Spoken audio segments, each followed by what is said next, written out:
వరకు మీరేమియు నా పేరిట అడగలేదు. మీ సంతోషము పరిపూర్ణమగునట్లు అడుగుడి మీకు దొరుకును. చిన్న ప్రార్థన చేసుకుందాం. మహాపరిశుద్ధుడగు తండ్రి, నీకే స్తోత్రములు తండ్రి. నిత్యుడగు దేవా, ప్రభా మరి మీకే వందనాలు.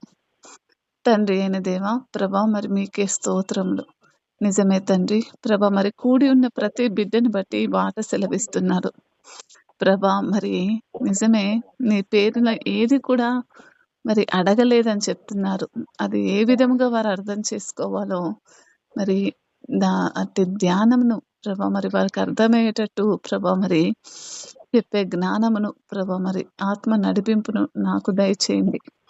విన్న వాక్యాన్ని ప్రభా మరి వారి హృదయంలో దాచుకునే ఒక శక్తిని, జ్ఞానమును వాళ్ళకు దయచేయమని బతిమాలుకుంటున్నాను తండ్రి. యేసు నామములో ప్రార్థిస్తున్నాను తండ్రి. ఆమేన్. ఆమేన్. అందరూ కూడా మ్యూట్లో పెట్టుకోండి. మంచిది. చూడండి, యోహాను సువార్త 16వ అధ్యాయం ఎన్నో వచనం, 24వ వచనం ద్వారా దేవుడు ఈరోజు ఎంతో స్పష్టంగా మాట్లాడుతున్నాడు మనతోటి. ఇది వరకు మీరేమియు నా పేరిట అడగలేదు. మీ సంతోషము పరిపూర్ణమగునట్లు అడుగుడి మీకు దొరుకును అని సెలవిస్తున్నాడు. చూడండి, చాలా జాగ్రత్తగా మరి నేను ఇప్పుడు ఏం మాట్లాడుతున్నానంటే, ఈ మాట ద్వారా కొంత ధ్యానంగా పూర్వకంగా ఇంకా ఈ మాటను ధ్యానించినప్పుడు మరి దేవునికి అసాధ్యమైనది ఏది కూడా లేదండి. మీరనుకుంటున్నారంట, ఇదివరకు నా పేరిట మీరేమీ కూడా అడగలేదని దేవుడు సెలవిస్తున్నాడంటే, మీరు అడగవలసిన రీతిలో అడగలేదు. ఇదివరకే మీరు నా పేరిట మరి ఏది కూడా అడగలేదంటున్నాడు. మీ సంతోషము పరిపూర్ణమగునట్లు అడుగుడి అంటున్నాడు. మీ జీవితంలో ఈ వాక్యము ఈ రోజు నుంచి నిజం కావాలని నేను ప్రార్థిస్తున్నాను. ఏం కావాలి? ఈ రోజు నుంచి ఈ కూడి ఉన్న ప్రతి ఒక్క బిడ్డ జీవితంలో నేటి నుంచి ఈ వాక్యము పరిపూర్ణము కావాలి. ఏంటంటే మరి నిజంగా ఆన్‌లైన్‌లో కూడుకోవడానికి ఇంతమంది ఆసక్తి చూపి వచ్చినందుకు ధన్యవాదములు. మరి మీరు మరి ముందే కూడుకొని ఆరాధన, పాటలు, చక్కటి పాటల ద్వారా నడిపించిన విధానాన్ని బట్టి కూడుకున్న ప్రతి బిడ్డను బట్టి దేవుని సన్నిధిలో వందనాలు చెప్తున్నాను. చూడండి, ఇది మనకు ఒక నమ్మిక. ఏంటండి? మరి ఈరోజు మనం చూసుకున్నట్టయితే 2025 ఈ సంవత్సరంలో మరి దేవునికి మనము ఏ విధమైన విధేయత చూపుతున్నాము? మరి సంవత్సరాంతరంకొచ్చేసాము. ఇంకొక నెల అయితే సంవత్సరం అయిపోతుంది. అయితే ప్రతి సంవత్సరం కూడా జనవరిలో ప్రజలు న్యూ ఇయర్ రిజల్యూషన్ అని చేస్తారు. మీరందరూ తీసుకుంటారో ఏమో నాకు తెలీదు గానీ, నాకు తెలిసిన కొంతమంది యవ్వనస్తులు, మరి వాళ్ళే కాదు యవ్వనస్తులు, నేను కూడా ఈ సంవత్సరము మరి నేను దేవునికి ఇంత దగ్గరవ్వాలి. ఈ సంవత్సరంలో నా వైఖరిలో ఈ మార్పులు రావాలి. నా జీవితము ఈ విధంగా ఉండాలని కొన్ని రిజల్యూషన్స్ తీసుకుంటాం. ఏ రిజల్యూషన్ చేశారో మరి నిజంగా ఇక్కడ ఉన్న పిల్లలు కూడా నేననుకోవడం, ఎవరు కూడా ఇవాల్టి రేపటిలో అంత గుడ్డిగా జీవించట్లేదు. ప్రతి ఒక్కరు ఒక పని చేస్తున్నామంటే ఎందుకు చేస్తున్నాము? దేనివల్ల చేస్తున్నాము? మరి, మరి అదే విధంగా జనవరిలో మాత్రం మరి చాలామంది మరి మనం చూసినప్పుడు అనేకలు మరి అనేకమైన ఇటువంటి వాగ్దానాలు, నూతనమైన మరి రిజల్యూషన్స్ తీసుకుంటూ ఉంటారు. ఉదాహరణకు ఒకటి చూద్దాము చిన్నగా. మీకింకా మీరు నా పేరిట ఏమీ అడగలేదు. మీ సంతోషం పరిపూర్ణమగునట్లు నన్ను నిజముగా పరిపూర్ణముగా అవ్వాలంటే మరి నిజంగా ఒక చిన్న ఉదాహరణ ఈరోజు నేను వివరిస్తున్నాను, వినండి. ఏంటంటే మొదటిసారి ఎవరైతే మరి చాలామంది యవ్వనస్తులున్నారిక్కడ. ఫిట్‌నెస్ అంతా ఇంత ఈజీ కాదు గానీ, మొదటిసారి ఎవరైతే జిమ్‌కి వెళ్ళిన తర్వాత వాళ్ళు చేతులు కదలకుండా వస్తారు. అవునా? కాదా? అనుభవం ఉండున్నట్టయితే మొదటిసారి ఎవరైతే జిమ్‌కెళ్తారో కొద్ది క్షణాల తర్వాత వాళ్ళ చేతులు ఆ రోజు అసలెంత నొప్పొస్తాయంటే అంత నొప్పొస్తాయన్నమాట. అసలు చేతులు గూడా మళ్ళీ ఎత్తలేరు.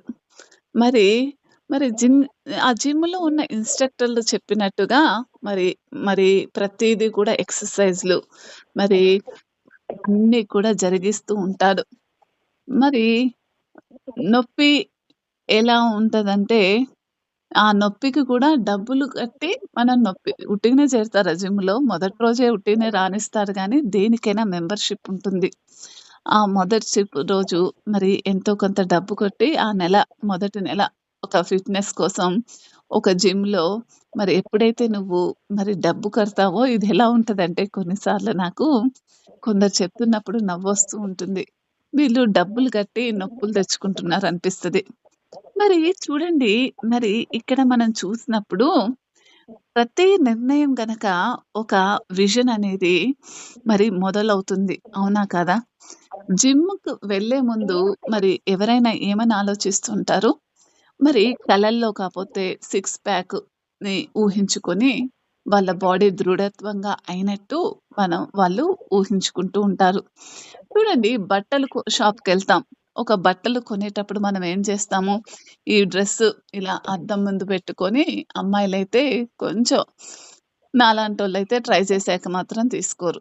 అలా ఏంటి ఆ డ్రెస్‌లో మనం ఎలా కనిపిస్తాము? ఆ డ్రెస్ మనకు యేసుకుంటే ఎలా ఉంటది? ఇంత వెల చెల్లిస్తున్నప్పుడు మనకు సెట్ అయ్యేదే తీసుకోవాలి కదా! అనుకుంటాం. ఇలా మరి ఎవరితో రిలేషన్‌షిప్‌తో వెళ్ళే ముందు కూడా మనస్సులో ఎందుకు వివాహానికి సిద్ధపడేటప్పుడు కూడా అనేక మ్యాచెస్ చూస్తూ ఉంటాము. అన్ని విధాలుగా మరి వాళ్ళ కుటుంబము అన్ని విధాలుగా కూడా మనకు సరిపోయిందంటేనే మన అమ్మానాన్నలు కూడా ముందుకు వెళ్తారు. మరి ఒక ఫ్రెండ్ విషయంలో కూడా నిర్ణయం తీసుకోవడానికి ఇతనితో నేను నడవగలనా లేదా అని ఆలోచించుకుంటూ ఉంటారు. పిల్లలు పుట్టే ముందు కూడా కొందరు ప్లానింగ్స్ చేసుకుంటూ ఉంటారు. ఇలా అనేక విషయాలలో మన భవిష్యత్తును గురించి మనకు ఒక విజన్ ఉంటుంది. మొదట చూస్తాము ఆ విషన్‌ని మనం. మీరైతే చూస్తారో చూడరో నాకు తెలీదు గానీ సగటుగా మరి ఎవరైతే సక్సెస్ కావాలి అనుకుంటున్నారో, వాళ్ళు ఏ విధంగా ఉంటదంటే, మరి వాళ్ళు విజన్‌ని చూడగలరు. అంటే ఇప్పుడు ఇప్పుడు ఈ బట్టల విషయంలో మనము మన శారీరకంగా ఉన్నవే కొందరు చూడగలుగుతూ ఉంటారు గానీ, మరి వాళ్ళ జీవితం పట్ల ప్రణాళిక కలిగిన ఏ వ్యక్తయినా సరే, ఒక విజన్‌ని చూడగలడు. మొదట చూస్తాము, తర్వాత డిసైడ్ చేసుకుంటాము. తర్వాత దాన్ని మన జీవితంలో అనుసరిస్తాము. అదే విధంగా మన జీవితంలో కూడా దేవుడిచ్చే సంతోషము పరిపూర్ణమవ్వాలి అనంటే, అనేది నిజం కావాలంటే, ముందు ఆ సంతోషాన్ని మనం మన మనస్సులో చూడగలగాలి. జాగ్రత్తగా వినండి. ఆ సంతోషాన్ని మనం ఎక్కడ చూడగలగాలండి?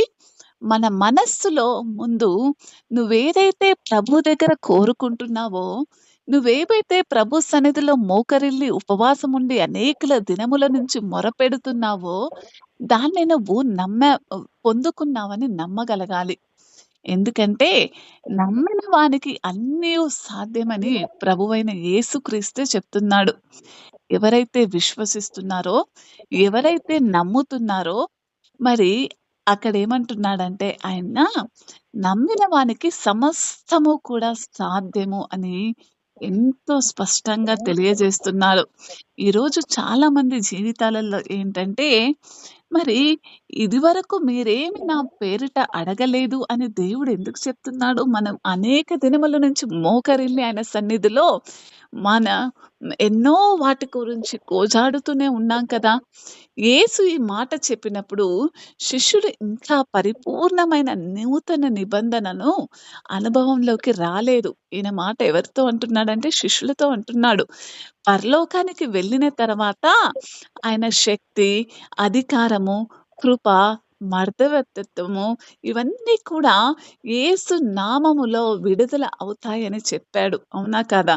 మీరింకా నా నామమున మహిమను పూర్తిగా అనుభవించలేదని చెప్తాడు. నా నామములో ఎంత శక్తి ఉందో మీరింకా రుచి చూసే స్థితికి రాలేదని ప్రభు అక్కడ మాట్లాడుతున్నాడు. అడుగుడి మీకు దొరుకును. ఇది ఆజ్ఞ. మరి ఇదేంటండి? ఆజ్ఞ. మరి ప్రభు సన్నిధిలో ఏదైనా పొందాలని నువ్వు ఈరోజు నిర్ణయించుకున్నట్టయితే, నువ్వు ఆయన సన్నిధిలో అడగడం నేర్చుకోవాలి. యేసును అడిగితే బాగుంటుంది అని కాదు గానీ, అడగండి అని ఇక్కడ ఆయన ఆజ్ఞాపిస్తున్నాడు. ఎందుకంటే, ప్రేమ ఉన్న చోట సిగ్గు అనేది ఉండకూడదు. నమ్మకమున్న చోట మరి అడుగుట సహజము. అవునా కాదా? పిల్లాడు తండ్రిని ధైర్యంగా అడిగినట్లే దేవుడు దేవుణ్ణి మన సర్వ సృష్టికర్త అయిన దేవుణ్ణి ఈరోజు నువ్వు శారీరకమైన తండ్రిని అడుగుతున్నావో లేదో నాకైతే తెలీదు గానీ, మరి ఈ సర్వ సృష్టికర్త సమస్తానికి సమర్థుడైన నీ దేవుణ్ణి నువ్వు అడగడానికి ఒక్క అడుగు కూడా వెనకేయక్కర్లేదండి. ఆయన మరి ఆయన దగ్గర నుంచి పెద్దగా అడుగు, మరి నమ్మకంతో అడుగు, మరి స్వర్గాన్ని మరి తట్టేలా అడుగు అని దేవుడు ఈరోజు నీతో మాట్లాడుతున్నాడు. ఇంకా ముఖ్యంగా ఏమడగాలంట? మరి అడుగుతున్నాం గదా! మరెందుకు పొందుకోవట్లేదంటే, మీరడిగిన విషయాన్ని ముందే మీరు మనస్సులో చూడాలి. ఏమంటున్నాడు? మీరు nothing is possible with God అన్న విషయాన్ని, మీరడిగిన విషయాన్ని మీరు మనస్సులో పొందుకోవాలి. మీ సంతోషం పరిపూర్ణమగునట్లు దేవుని హృదయము అంటే, మనకు ఆనందం రావడమే యేసు యొక్క ఉద్దేశ్యము. మన ప్రార్థనలకు సమాధానాలు రావడమే మనస్సుకు శాంతి, మనలో ఉన్న విశ్వాసానికి బలము, ఆత్మకు ఆనందము అని ఆయన ఎరిగినవాడు. అవునా కాదా? చూడండి, నాకొక కుమార్తె ఉంది బ్లెస్సీ. నాకు ఎప్పుడైతే దాని పుట్టినరోజు వస్తుందో, అమ్మ నాకు ఈసారి ఈ కలర్ డ్రెస్ కావాలి అని అంటుంది. మరి అది ఎంతో ధైర్యంగా నన్ను అడుగుతుందంటే, అది నా నా మీద పెట్టుకున్న నమ్మకం. అదే నమ్మకాన్ని నేను ఎప్పుడైతే అదే రీతిగా మరి తను కోరుకున్న విధంగానే నేను మరి ఇవ్వడానికి మరి ప్రయత్నిస్తానా లేదా? నిజానికి చెప్పాలంటే, తను అడిగిన వాటికన్నా కొంచెం ఎక్కువ ఇవ్వడానికే ఈ లోకరత్యమైన తల్లి స్థానంలో నేను తపన పడుతూ ఉంటాను. మరి, మరి అదే విధంగా దేవుని యొక్క సంకల్పము మన పట్ల ఎంత రూఢిగా ఉంటుందో మీరొక్కసారి గమనించుకోవాలి. మరి ఆయనను దోసిలి నిండగా నిండెను అంటున్నాడు. యేసు మనకు ఆనందాన్ని ఇవ్వాలనుకుంటున్నాడు. కేవలం ఆనందం కాదు గానీ, పరిపూర్ణమైన ఆనందము. ఈ లోకరీత్యమైన అనేక పనులు నీకు సంపూర్ణమైన ఆనందాన్ని ఇవ్వలేవు.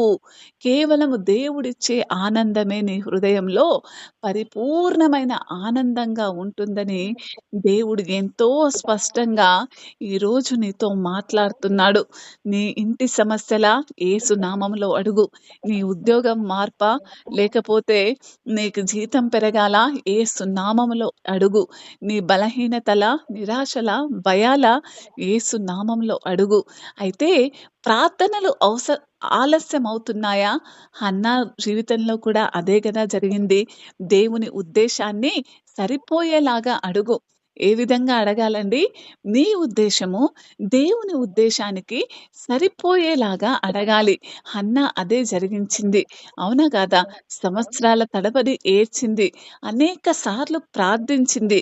కానీ ఒక రోజున ఆమె దేవుని దగ్గరకు వచ్చి ఒక ఒప్పంద ప్రార్థన చేసింది. ఒప్పంద ప్రార్థన ఏమందంటే, యెహోవా, నీవు నాకు కుమారుణ్ణి ఇస్తే అతడిని నేను నీకు అర్పించెదను. అది యేసు నామంలో అడగడం లాంటిదే. దేవునికి ఇష్టంలో దేవుని హృదయంతో అడగడం. దేవుని హన్నా ప్రార్థన ఇన్నాడు. సమూయేలును జన్మించాడు. ఆమె ఆనందం పరిపూర్ణమైంది. ఆమె కన్నీళ్లు ఆగిపోయాయి. ఆమె మనస్సు పరిపూర్ణమైంది. ఆమె పేర్లని మరి నిజంగా దశ నుండి, ఆమె పిల్లలు లేని దశ నుండి, జాతిని తిరుగుబాటు నుండి తప్పించిన ప్రవక్త అయిన సమూయేలుకు ఆమె తల్లిగా మారింది.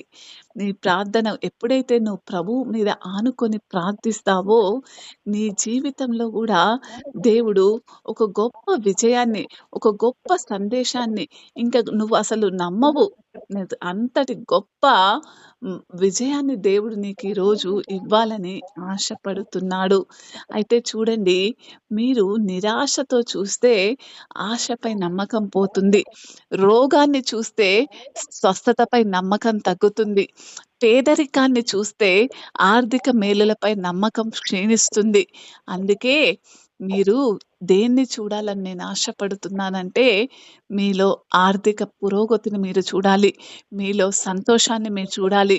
మీరేదైతే ఆయన సన్నిధిలో మోకరిల్లి అడుగుతున్నారో, దాన్ని పొందుకున్నామని మీరు నమ్మాలి. ఆ పొందుకున్న దాన్ని మీరు దర్శనంలోనో, కలలోనో చూడగలగాలనమాట. అప్పుడు మీ సంతోషం ఎప్పుడైతే నువ్వు నమ్ముతున్నావో, మనస్సుతో చూసే శక్తి నీ కళ్ళకొస్తుందనమాట. అదే దేవుడు మోషేను అడిగాడు. సంఖ్యాకాండం 13 అధ్యాయం గనక మనం చూస్తున్నట్టయితే, కనాను దేశాన్ని చూడడానికి వేగుల వారిని పంపుము అంటారు. మనం ఇప్పుడు చూసినట్టయితే స్పై అనొచ్చు. ఎస్‌పివై వేగుల వారిని పంపు అంటున్నాడు. 3 పెద్ద సీక్రెట్లు అక్కడ దేవుడు అనుకున్నాడు.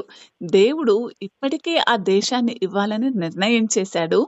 ఏమంటాడంటే, I am giving the land to Israel అని అనేస్తాడనమాట. అయినా ముందుగా చూడండి అంటున్నాడు. మరి దేవుడు మరి ఆ వాగ్దానం ఇచ్చే మరి ఇశ్రాయేల ప్రజలను మరి ఐగుప్తు బానిసత్వం నుంచి నడిపించాడు. అయినప్పటికీ ఇంకొద్ది దూరంలో మరి ఆ ఇల్లు, ఆ స్థలము చేరుతామనుకున్నప్పుడు దేవుడు వదిలేసాడా? వదిలేయలేదు. ఏమన్నాడంటే, నువ్వు వెళ్ళి కొందరిని పంపి, వేగుల వారిని పంపి ఆ స్థలాన్ని చూడు అంటున్నాడు. ఎందుకు అంటే, నువ్వు బిలీవింగ్ కమ్స్ ఫ్రమ్ సీవింగ్ అనమాట. నీలో ఉన్న విశ్వాసము నువ్వు నువ్వు ఎక్కడికైతే పొందాలనుకుంటున్నావో, ఏ స్థలానికైతే చూడాలనుకుంటున్నావో, దాన్ని చూసినప్పుడు ఆ విశ్వాసం అనేది ఇంకా బలపడుతుందండి. బైబిలికల్ స్పై అంటారు. అంటే యువర్ స్పిరిచ్యువల్ ఐస్ అన్నమాట.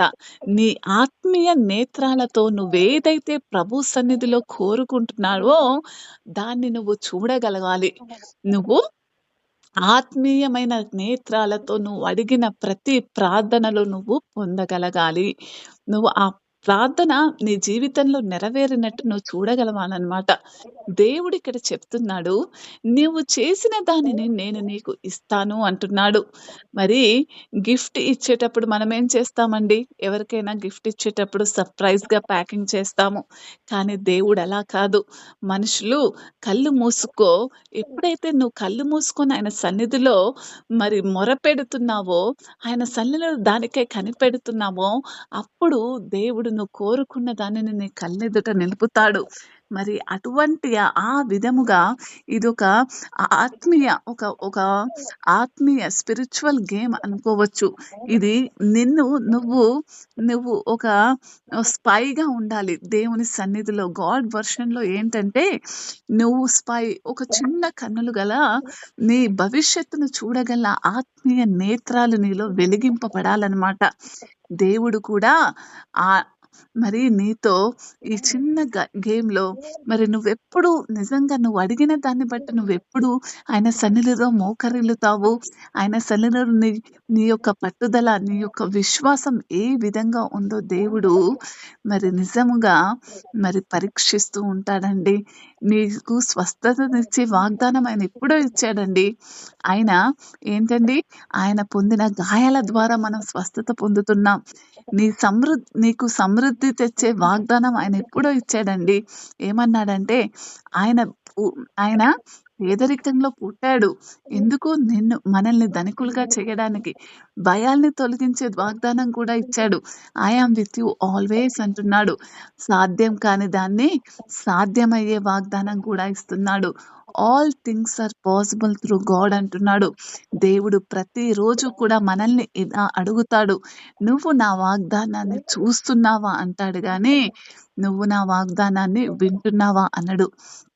మరి see it before you receive it అంటాను.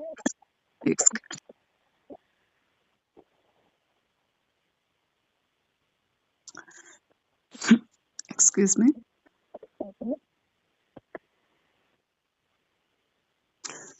See it before you receive it అంటాను. నేనేమంటానంటే ఇక్కడ ఆల్ థింగ్స్ ఆర్ పాసిబుల్. ఎప్పుడైతే నువ్వు ఏ విధంగా ఇంక నూతన సంవత్సరం మనకు కొద్ది దినములు మాత్రమే ఉంది. ఆ నూతన సంవత్సరంలో నువ్వు ఏ విధంగా దేవుని సన్నిధిలో నువ్వు ఉండాలనుకుంటున్నావో,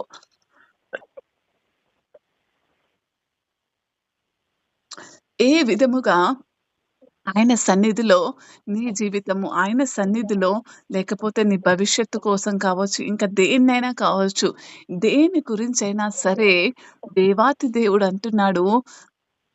అందుకే క్రైస్తవులు దేవుని చిత్తమేమిటో తెలుసుకోవడానికి ఎంత పరుగులు పెడుతున్నారో, మరి పాస్టర్ దగ్గరికెళ్తారు, ప్రవక్తల దగ్గరికెళ్తాడు. దేవుని చిత్తం చెప్పండంటాడు. నేను ఉపవాసం చేస్తున్నాను, ప్రార్థిస్తున్నాను, ఆయన చిత్తం నేను తెలుసుకోవాలని ఇలా అనేకమైన ప్రయత్నాలు మనం జరిగిస్తూ ఉంటామండి. మన చుట్టూ అయ్యో! నేను ఉపవాసం ఉండాలి. ఎన్ని దినాలుండాలి? అయ్యో! నేను మరి రేపటి దినాన నేనెవరిని వివాహం చేసుకోవాలి? దేవా! మరి ఎప్పుడు నువ్వెప్పుడు గూడా పాస్టర్ మీదనే, అయ్యగారి మీదనే, ప్రవక్తల మీదనే డిపెండ్ అయితూ ఉంటే, మరి నీతో ఎప్పుడు దేవుడు మాట్లాడేది మరి? నీతో ఎప్పుడు మరి దేవుడు మాట్లాడడానికి నువ్వు ఎప్పుడు ఆయన మీద ఆధారపడతావు? ప్రతిసారి కూడా మరి ఆ విధంగానే నువ్వు జరిగిస్తూ ఉంటే, మరి దేవుడు నువ్వు ఆశించిన దాన్ని చూడాలని కోరుకుంటున్నాడు. దాని చిత్తం తెలుసుకోవాలంటే ముందుగా దేవుని యొక్క స్వభావాన్ని నువ్వు తెలుసుకోవాలండి.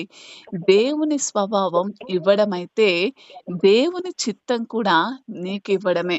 నేనొకటే మాట అంటున్నాను. ఈరోజు ఇవాళ ఇక్కడ ఎంతమంది కూర్చున్నా మన దేవుడు అద్వితీయుడు. ఆయన యొక్క స్వభావము ఇవ్వడము అని మీరు నమ్మినప్పుడు, మరి ఆయన యొక్క స్వభావము నేనంటాను, ఇక్కడున్న ప్రతి ఒక్క బిడ్డతో నువ్వు అడిగిందాయన ఈరోజు ఇస్తాడు. తన కుమారునికి ఇచ్చాడు. పరిశుద్ధాత్మను ఇస్తున్నాడు. కృపను ఇస్తున్నాడు. దయను ఇస్తున్నాడు. శక్తిని, అధికారాన్ని ఇస్తున్నాడు. నీకొక గుర్తింపునిస్తున్నాడు. ఆశీర్వాదాలు ఒకటే కాదు గానీ, ఆశీర్వాదాల మీద ఆశీర్వాదాలు నిజంగా దేవుడు ఈరోజు నీ సన్నిధిలో కుమ్మరింపబోతున్నాడు. ప్రభువు ఇస్తున్నాడు. మరి, మరి నువ్వు తీసుకోడానికి సిద్ధంగా ఉన్నావా లేదా?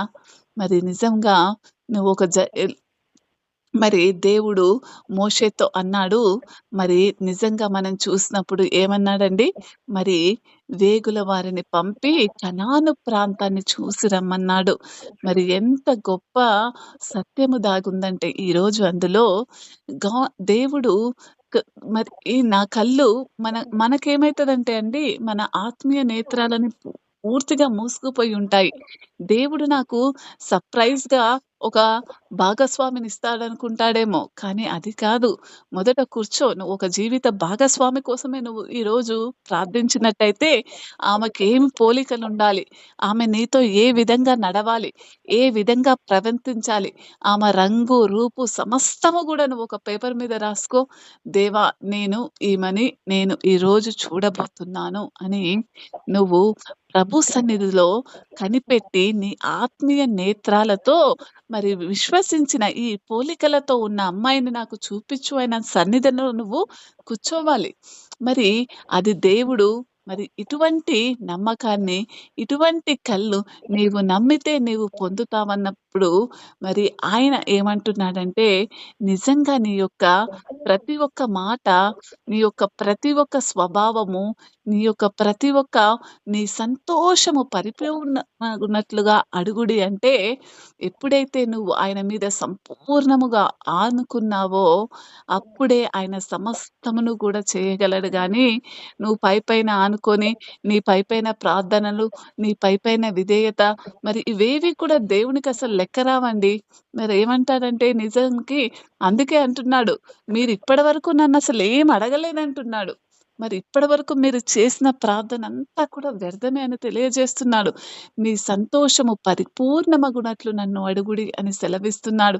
ఇక నుంచైనా మీ ఆత్మీయ నేత్రాలతో మీ సంతోషము పరిపూర్ణమగునట్లు మీరు కోరుకోవాలి. తర్వాత చూడండి, మరి ఇక్కడ కీర్తనాకారుడు ఏమడిగాడో చూడండి, ఏం పొందాడో చూద్దాము.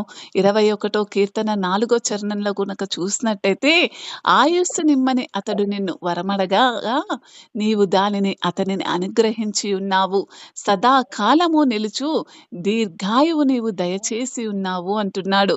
చూడండి, ఇక్కడి భక్తుడు రాజు ప్రార్థన చేస్తూ మరి కేవలము శత్రువుల నుంచి రక్షింపబడాలని తన ఆయుష్షు పొడిగించమని దేవుణ్ణి అడుగుతున్నాడు.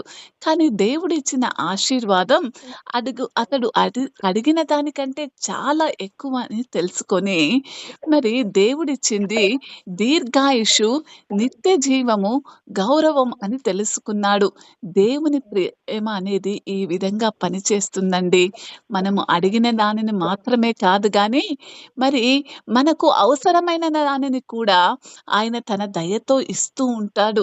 ఎందుకంటే దేవుని చిత్తంలో నీ భవిష్యత్తు నీ చేతుల్లో కాదు గానీ, దేవుని చేతుల్లోనే ఉందని ఆయనకు తెలుసు గాబట్టి, సదాకాలము నిలుచు దీర్ఘాయువు అనే పదం యొక్క ఆధ్యాత్మిక అర్థాన్ని గనక మనం చూసినట్టయితే, నిత్యము ఈరోజు ఈ సమకంలో కూర్చొని వాక్యం వింటున్నారంటే, మీరందరూ కూడా నిత్య జీవమునకు పాత్రులే. మనకందరికీ కూడా ఆయన శిలువ మీద మరణం పొందినప్పుడే ఆయన మనకు ఆశీర్వాదాన్ని ఇచ్చేశాడు. భౌతిక దీర్ఘాయుష్‌ని దేవుడు దావీదును అనేక యుద్ధాల్లో రక్షించాడు గానీ, శత్రువులు చుట్టుముట్టినా ఆయన ప్రాణం నిలిచిందని మనము తెలుసుకోవాలి. రాజ్యంలో నిలిచే మహిమ ఆయనకిచ్చాడు. ఆత్మీయంగా నిత్య జీవాన్నిచ్చాడండి. దేవుడు దావీదు వంశం ద్వారా నిత్యమైన రాజును, యేసుక్రీస్తును ఇవ్వబోతున్నాడని ఇది ఒక సూచనగా ఉంది. అంటే ఈ వాక్యం ద్వారా దేవుడు దావీదుకు నిత్య జీవం వివరించడానికి ముందుగానే వాగ్దానం చేస్తున్నాడు. అవునా కాదా? తర్వాత చూడండి, హిజ్కియా రాజు, రెండో రాజుల గ్రంథం 20వ అధ్యాయం 1-6 చూసినప్పుడు, హిజ్కియా తీవ్రమైన రోగంతో మరణాశాసనంగా ఉన్నప్పుడు ఆయన ప్రాణం కొరకు కన్నీళ్లతో దేవునిని ప్రార్థించాడు. మరి ప్రార్థించిన వెంటనే ఇంకా 15 సంవత్సరాల జీవితాన్ని పొడిగించాడండి. శత్రువుల నుంచి రక్షణ, యెరూషలేమును కాపాడుట, హ్మ్. ఆయన ప్రార్థనకు ప్రత్యక్షమైన సమాధానంగా ఉన్నాయి. చూడండి, ఈరోజు నువ్వు ఏదడిగినా దేవుడు నీకిస్తాడు. నీ జీవిత కాలాన్ని పెంచే అధికారం దేవునిదే అని, మరి దీర్ఘాయుషు ఒక వరమే నువ్వడిగినప్పుడు, మనం అడిగిన దానికన్నా నిత్య జీవము, దావీదు పొందిన నిత్య వాగ్దానము నేడు యేసు ద్వారా నీదిగా, నాదిగా మారిందని మనం తెలుసుకోవాలండి. దేవుడు నీ ఆయుష్‌ని పొడిగించాడు. నీ సి నీ నీ కృపను, నీ నీ ఎడల ఆయనకున్న కృపను, నీ ఎడల ఆయనకున్న ప్రేమను, సమస్తమును కూడా ఆయన ఎంతో మరి నిజముగా అనుదినము కూడా నిన్ను బట్టి ఆయన సంతోషిస్తున్న విధానాన్ని ఎంత ఆశ్చర్యకరమైనదంటే, నువ్వెప్పుడైనా సన్నిధికొస్తావా? నువ్వెప్పుడైనా సన్నిధిలో ఆయననేం అడుగుతావా? అని కాచుకునే ఉంటున్నాడండి. అని కాచుకొని ఉంటూ ఆయన అంటున్నాడు, మరి చూడండి, సామెతలు సామెతలు 8వ అధ్యాయం 34వ వచనం ద్వారా అంటున్నాడు, అనుదినము నా గడప యొద్ద కనిపెట్టుకొని, నా ద్వారబంధముల యొద్ద కాచుకొని, నా ఉపదేశము వినువారు ధన్యులు అంటున్నాడు. నిజమే.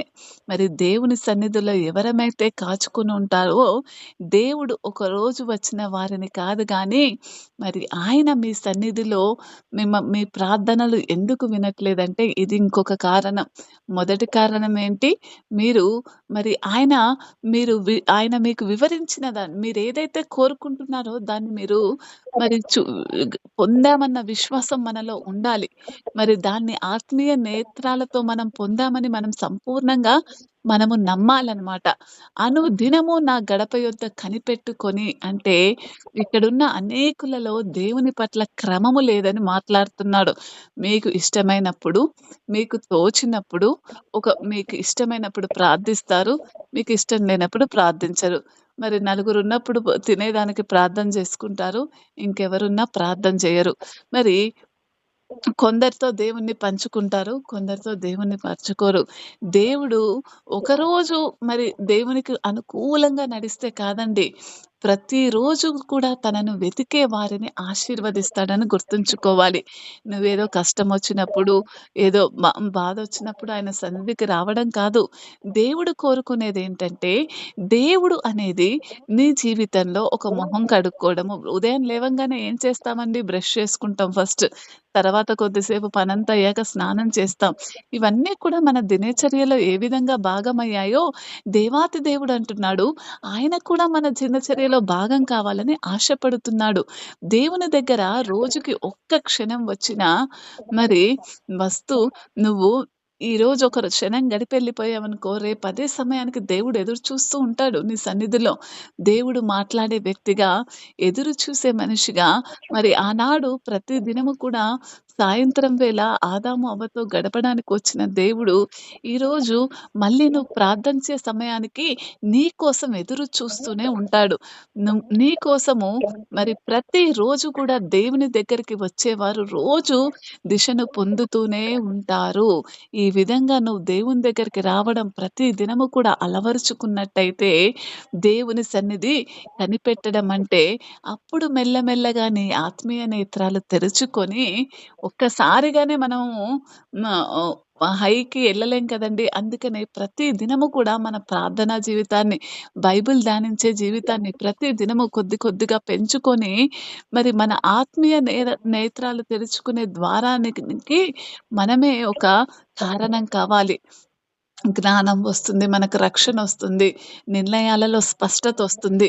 తొందరపడకుండా దేవుని ప్రతిస్పందన కోసం ఎదురు చూడడం, ఓపిక, వినయము, దేవుని మార్గదర్శనం కోసం ఎదురు చూడడం ఇవన్నీ కూడా ఎప్పుడైతే ఆయనతో మనము నా ఉపదేశము వారు ధన్యులు అంటున్నాడు. వినువారు ధన్యులు అంటే దేవుని ప్రసన్నత పొందినవాడు, మరి దేవుని మార్గంలో నడుస్తున్నవాడు తన జీవితానికి సరైన దారిని కనుగొంటాడని దేవుడు ఎంతో స్పష్టంగా ఈరోజు ఇక్కడ మాట్లాడుతున్నాడు. మరి నిజముగా ఈరోజు ఈయన సన్నిధిలో కూడుకున్న ప్రతి ఒక్క బిడ్డతోటి నేనేమని మాట్లాడుతున్నానంటే, మీరు ఏ పరిస్థితిలో ఉన్నా కూడా మరి ఈ పరిస్థితిలో ఉన్నా కూడా దేవుని యొక్క మ దేవునికి సమయం ఇవ్వడం, దేవునితో నడవడం, లేకపోతే మీ జీవితాలలో మరి ఈ వాక్యాన్ని మరి ఈరోజు నువ్వు ఎప్పుడైతే నీవిచ్చిన వాగ్దానం ఏంటంటే, నమ్మిన వారికి సమస్తము సాధ్యమని ఈరోజు దేవుడు మనతో మాట్లాడుతున్నాడు. మన హృదయాల్లో గాఢంగా నాటబడిన విత్తనంలా దాన్ని మనం ఉంచుకోవాలి. ప్రభువు ఈ సంవత్సరం మరి మన జీవితాలలో మొత్తం మారిపోయే సంవత్సరం కావాలని, మరి ఇంకొక్క నెల మాత్రమే ఉంది ఈ సంవత్సరంలో.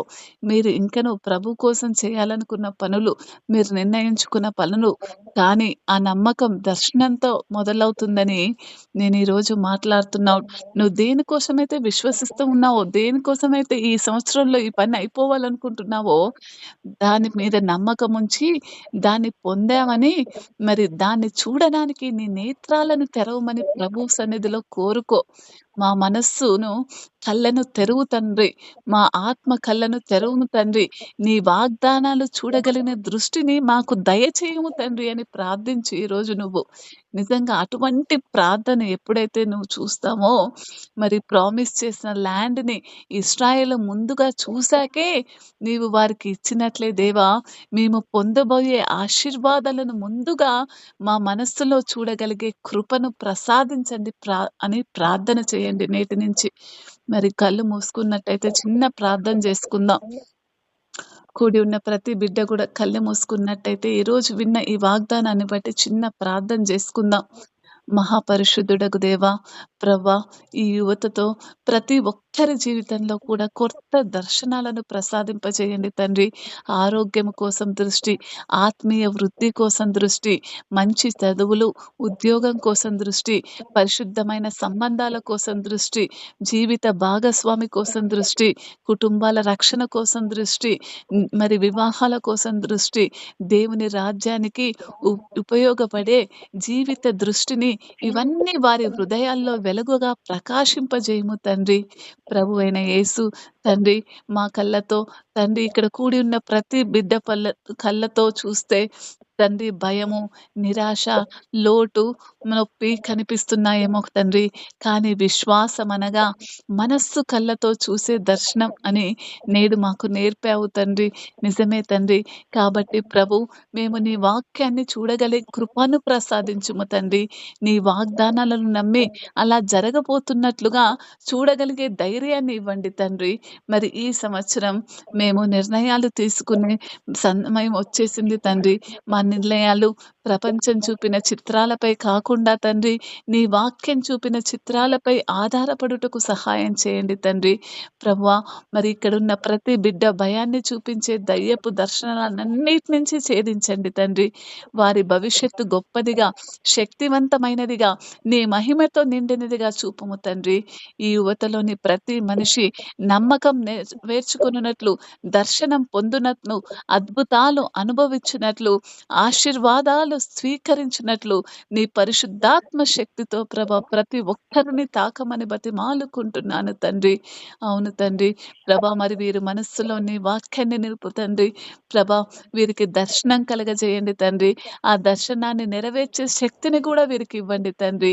ప్రభా, నీ రక్షణ, నీ ఆశీర్వాదము, నీ కృప, నీ శక్తి వ్యక్తిగతంగా వారి జీవితంలో వాళ్ళు అనుభవించాలి తండ్రి. అవును తండ్రి. వారు ఈ లోకానికి సాక్షులుగా ఉండాలి తండ్రి. సహాయం చేయండి తండ్రి. ఈరోజు విత్తబడిన వాక్యాలు వీరి జీవితంలో నెరవేరుటకు సహాయం చేయండి. యేసు నామములో ప్రార్థిస్తున్నాను తండ్రి. ఆమేన్.